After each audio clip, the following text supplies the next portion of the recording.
Hi hello வணக்கம். நான் உங்கள் காயா ரெடிமேட்ஸ் காயத்ரி சரவணன் ஃப்ரம் திருத்துறைப்பூண்டி. இன்னைக்கு நம்ம என்ன செய்ய போறோம் தெரியுமா? ஒரு டிஷ்ஷுங்க, நல்ல ஸ்வீட்டான ரெசிபிங்க. அந்த ரெசிபிக்கு என்னென்ன தேவைன்னு நான் இப்போ இன்க்ரீடியன்ஸ் உங்கள்கிட்ட டிஸ்பிளே பண்றேன். பாசிப்பருப்பு, ஜவ்வரிசி, 2 ஸ்பூன் நெய், முந்திரி, திராட்சை, ஏலக்காய், தேவையான தண்ணி. ஃபர்ஸ்ட் அடுப்பை இப்போ கடாயை வச்சு ஸ்டார்ட் பண்ணிக்குவோம். குக்கரை வச்சு வச்சுட்டு தேவைக்கணும்.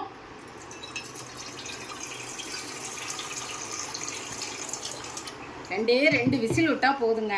இந்த பாசி பருப்பை அதில் கலந்துக்கணும்.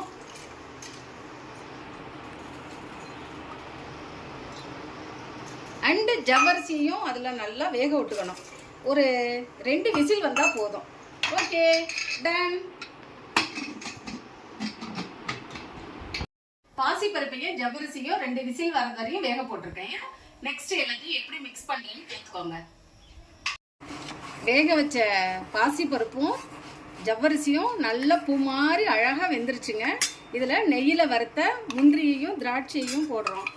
அடுத்து பொடிச்சு வச்ச சர்க்கரை இருந்துச்சு இல்லையா, அதை பாகு காய்ச்சி அதை ஃபில்டர் பண்ணுறோம்.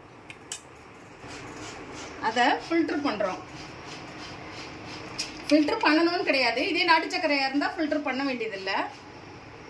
இதில் வந்து மேபி ஏதாவது மண் அப்படி இருக்குங்கிறதுக்காக தான். இப்போ நெய் ஊற்றுறோம். அந்த நெய்யை அதில் மிக்ஸ் பண்ணிக்கிறோம். ஒன்றும் இல்லைங்க, தேங்காய் திருவிட்டுருக்காங்க. தேங்காய் பாலை ஊற்றி சுவையான ரெசிபி ரெடி. பாசிப்பருப்பு பாயாசம். தேங்காய் பால் மட்டும்தாங்க பாக்கி.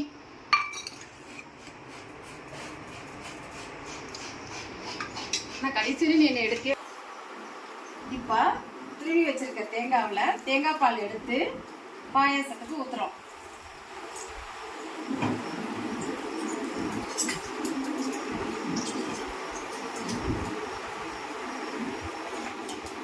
ஊற்றிட்டு நல்லா மிக்ஸ் பண்ணுறோம்.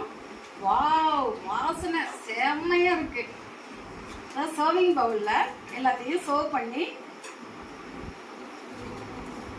காலேஜ் விட்டு வந்திருக்கிற பக்கத்து வீட்டு தம்பிங்களுக்குலாம் இன்னைக்கு சர்வ் பண்றோம். டேஸ்ட் பார்த்துட்டு தம்பி எப்படி இருக்குன்னு சொல்லுவாரு. தம்பி வாங்க அப்படிங்க. இப்ப டிஷ் ரெடி, சர்வ் பண்ணியாச்சு. இருந்தாலும் செஞ்சவங்க ஒரு நாள் டேஸ்ட் பார்க்கணும்ல. டேஸ்ட் எப்படி இருக்குன்னு பார்த்துட்டு சொல்றேன்.